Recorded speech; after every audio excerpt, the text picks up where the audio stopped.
রাজ্যে চিকিৎসা স্বাস্থ্য ব্যবস্থার উন্নতির লক্ষ্যে কলকাতার ধনধান্যে যখন মুখ্যমন্ত্রী মমতা বন্দ্যোপাধ্যায় চিকিৎসকদের নিয়ে মিটিং করছেন, তখন মহকুমা স্তরের সুপার স্পেশালিটি কালনা মহকুমা হসপিটালে অমিল কুকুর বিড়ালের কামড়ানোর ভ্যাকসিন সমস্যায় রোগী থেকে রোগীর আত্মীয় পরিজনেরা বিগত 5 দিন ধরে কালনা মহকুমা হসপিটালে নেই এআরভি ভ্যাকসিন।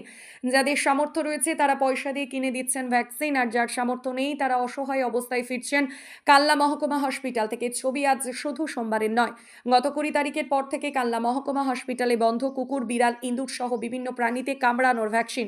হসপিটাল সূত্রে জানা যাচ্ছে জেলা জুড়েই নাকি এই সংকট। সোমবার কালনা মহকুমা হসপিটালের মেয়েকে নিয়ে চিকিৎসা করাতে আসা এক অসহায় বাবা তিনি জানান তার মেয়েকে বিড়ালে কামড়েছে। পূর্বস্থলী ব্লক হসপিটালেও নেই ভ্যাকসিন, আর তাই তাকে পাঠানো হয়েছে মহকুমা স্তরের হসপিটালে, আর সেখানে এসো অমিল ভ্যাকসিন সামর্থ্য নেই, তাই না কিনতে পেরে মেয়েকে ভ্যাকসিন না দিয়ে ফিরলেন না তিনি। পাশাপাশি এদিন সোমবার সকালে কুকুরে কামড়ানো এক ব্যক্তি তিনিও হসপিটালে এসেছেন ভ্যাকসিন নেওয়ার জন্য। ফাইল কিনে আর বাকি কয়েকজনের সাথে সেটি শেয়ার করে তিনি দিয়েছেন ভ্যাকসিন। 310 টাকা এক ডোজ ভ্যাকসিনের দাম পড়েছে। এ প্রসঙ্গে এদিন সোমবার কালনা মহকুমা হসপিটালের সহকারী সুপার গৌতম বিশ্বাস তিনি এদিন জানান, বেশ কয়েকদিন ধরে ভ্যাকসিন নেই এই কথা সত্য, আমরা জরুরি ভিত্তিতে আজ গাড়ি পাঠিয়েছি, গাড়ি ফিরলে আমরা আবার ভ্যাকসিন চালু করতে পারবো। বাচ্চাটাকে হ্যাঁ আচ্ছা দিয়ে তারপরে তারপর নিয়ে আসলাম, তারপরে দিন নিয়ে এসেছি, ভ্যাকসিন দিয়ে গেলাম, তারপরে আবার ডেট দিল, তখন আসলাম, 3টে দেওয়া হয়েছে, তারপরে আজকে আবার ডেট ছিল আসলাম। দিয়ে কি বলছে এখানে এখন তো বললো যে ওরা কিনছে, সেখানে আলোচনা করো। মানে হসপিটালে ভ্যাকসিন নেই? হ্যাঁ নেই আজকে। কেনা কি সম্ভব যে টাকা দাম সেই অনুযায়ী? না না সম্ভব না, সেই জন্য বলছি পরে নিলে কোনো অসুবিধা নেই। জিজ্ঞেস করলাম, বললো সেটা তো বলতে পারছি না। কতদিন ধরে নেই কি শুনছেন জানেন? কি নাম আপনার? নমিতা মন্ডল। বলছি কি সমস্যা নিয়ে এসছেন এখানে? এখানে কুকুরে কামড়িয়েছে, সকালবেলা এসছি, হ্যাঁ টিটিনাস দিল, কিন্তু ভ্যাকসিনটা নেই, বললেন কিনে নিতে, আর নয় অনেক দেরি হবে বললো। কতদিন ধরে নেই কি শুনছেন? এবার আমি তো আজকে এসছি, আজকে এসে দেখি আরো 7-8 জন ফিরে গেল, দিয়ে আমরা 5 জন হয়েছি, দিয়ে আমাদের পয়সা দিয়ে আমরা কিনে নিচ্ছি। কত টাকা দাম ভ্যাকসিনটার? 5 জন মোটামুটি ধরো 1000-1200 টাকা পড়বে। মানে ভ্যাকসিনটার দাম কত? ওই তো 1000-1200 একটাই 5 জনা দেওয়া যাবে আজকের দিনে, আবার কিনতে হবে পরবর্তীকালে। 5টা ডোজ আছে। সাব ডিভিশনাল হসপিটালে এই রকম ভ্যাকসিন নেই, কি বলবেন? কি বলবো এখন, মানে এটা কি সবার পক্ষে অ্যাফোর্ড করা সম্ভব? সবাই তো পারবে না, যারা গরিব না তারা তো পারবে না, তা অনেকে ফিরে গেল। আপনার সামনেই ফিরে গেল? হ্যাঁ, আমার সামনে 3-4 জন ছিল, ঠিক চলে গেল। কি নাম আপনার? আমার নাম হিরো পাল।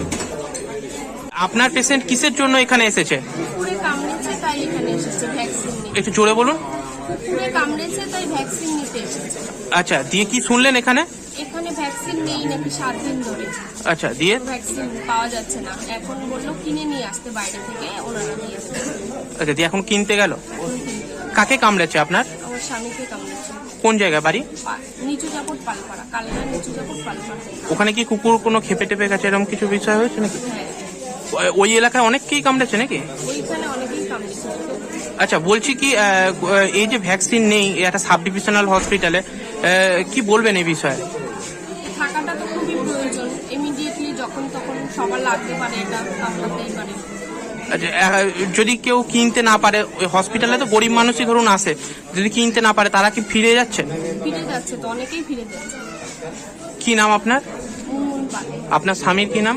হিরো পাল। হ্যাঁ, হিরো পাল। কোথা থেকে আসছেন আপনি? আমি পূর্বস্থলী দক্ষিণ সাজিয়া গ্রাম থেকে এসেছি। আচ্ছা, কি হয়েছে? বাচ্চাটাকে বিড়ালে হেজড়েছে। আচ্ছা, দিয়ে মানে গেল রবিবার, আজকে 3 দিন আগে হ্যাঁ রাত্রিবেলা কামড়েছে, আমি বাড়িতে ছিলাম না। এই বাড়িতে আমার বাড়ির মহিলা ধরো কিছু বোঝে না, কানে শোনে না, কথা ঠিক মতো বলতে পারে না, হুম দিয়ে আমাকে এই মেয়েকে নিয়ে যেখানে সেখানে যেতে হয়। দিয়ে পূর্বশ্রেণীতে এসেছি, পূর্বশ্রেণীর ডাক্তারবাবুকে বললাম, ডাক্তারবাবু বলছে আমাদের ভ্যাকসিন নেই, তুমি বড় হাসপাতালে যোগাযোগ করবে। এখানে আসলাম, টিকিট কাউন্টারে গেলাম, টিকিট কাউন্টার মাস্টারমশাই বললো যে আমরা কিছু করতে, ভ্যাকসিন নেই, কিছু করতে পারবো না। পূর্বস্থলীতেও নেই ভ্যাকসিন? পূর্বশ্রেণীতে নেই ভ্যাকসিন। এখানে এসেও কি শুনলেন? এখানে জিজ্ঞেস করলাম, কাউন্টারে জিজ্ঞেস করলাম, বললেন ডাক্তারবাবুর সাথে যোগাযোগ করতে। ডাক্তারবাবু বললেন টিকিট ছাড়া আমি কিছু করতেই পারছি। আচ্ছা, দিয়ে মানে এখন আমি তো গরিব মানুষ, আমি ধরেন দিনমজুরি কাজ করি, দিনমজুরি কাজ করে 200 টাকা রোজ পাই, একদিন কাজ হয়তো 3 দিন হয় না। তাহলে বাচ্চা নিয়ে আমি কদিন ঘুরে ঘুরি মানে আপনার পক্ষে কি কেনা সম্ভব নয় এই আমার ভ্যাকসিন? পক্ষে কিনা সম্ভব না। তাহলে এখন ফিরে যেতে হচ্ছে আপনাকে। আমাকে ফিরে যেতে হচ্ছে।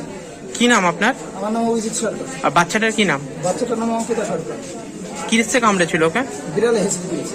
বাচ্চা মানুষ বিড়াল বাড়ির বলছি হচ্ছে গিয়ে এআরভি ভ্যাকসিন হচ্ছে গিয়ে গত 20 তারিখে লাস্ট দেওয়া হয়েছে কানলা হসপিটালে, তারপর থেকে আজকে সোমবার এখনো পর্যন্ত নেই।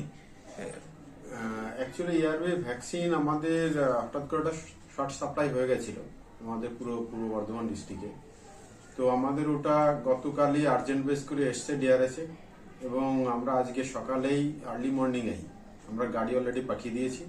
আমরা আশা করছি আজকে 2টোর পর থেকে এআরভি ভ্যাকসিন আমরা পুনরায় চালু করতে পারবো। আচ্ছা, যারা মানে হচ্ছে কি ভ্যাকসিন পেলো না এই কদিন, মানে হচ্ছে কি তারা কি কিনে দিচ্ছিল? না, সেরকম কোনো অ্যাকচুয়ালি আমাদের কাছে পৌঁছায়নি যে তারা নিয়ে এসেছিল। যদি তারা অন্য কোনো আমাদের ছোট কোথাও বিপিএসসি বা কোথাও গিয়ে আমাদের কাগজ দেখিয়েছে, সেখানে তারা পেয়েছে, কিন্তু আউটসাইড থেকে কিনে আমাদের এখানে দিয়েছে সেরকম কোনো ইনফরমেশন আমাদের কাছে পৌঁছায়নি। যারা হচ্ছে গিয়ে এসেছে এমার্জেন্সিতে, তারা দেখছি যে এক একটা ভাইল কিনছে, কিনে 5 জন মিলে ভাগ করে নিচ্ছে, এক একজনকে 300, কাউকে 310 টাকা এরকম করে দিতে হচ্ছে। এটা কি হসপিটালের তরফেই বলা হচ্ছিল যে বাইরে থেকে কিনে দিয়ে? না, অ্যাকচুয়ালি এটা সেরকম করে হাসপাতালের তরফ থেকে বলা হয়নি। অনেকে তার নিজের প্রয়োজনে আউটসাইড থেকে মেডিসিন নিয়ে এলেও আমরা এখানে দিয়ে দিয়েছি হসপিটাল থেকে, কারণ একটা ভাইলে মিনিমাম 5 থেকে 7 জনকে আমরা দিতে পারি। সেই হিসেবে ওরা 4-5 জন একটা গ্রুপ করে একটা ভাইল কোথাও অ্যারেঞ্জ করেছে, কিন্তু আমরা এখানে সেটাকে দিয়ে দেওয়ার ব্যবস্থা করে দিয়েছি। কিন্তু সেক্ষেত্রে আমাদের তরফ থেকে বলা হয়নি যে তোমরা বাইরে থেকে কিনে নিয়ে এসো, কিন্তু আমাদের কাছে সেরকম কেউ আসেও নি যে আমরা গরিব যে আমরা কিনতে পারছি না। সেরকম কেউ আসলে নিঃসন্দেহে আমরা এখান থেকে তাকে টাকা দেওয়ার ব্যবস্থা করার ব্যবস্থা আমাদের আছে। যদি কেউ আমাদের বিল সাবমিট করে আউটসাইড থেকে কিনে, সেই টাকা আমরা রিটার্ন করতে পারি।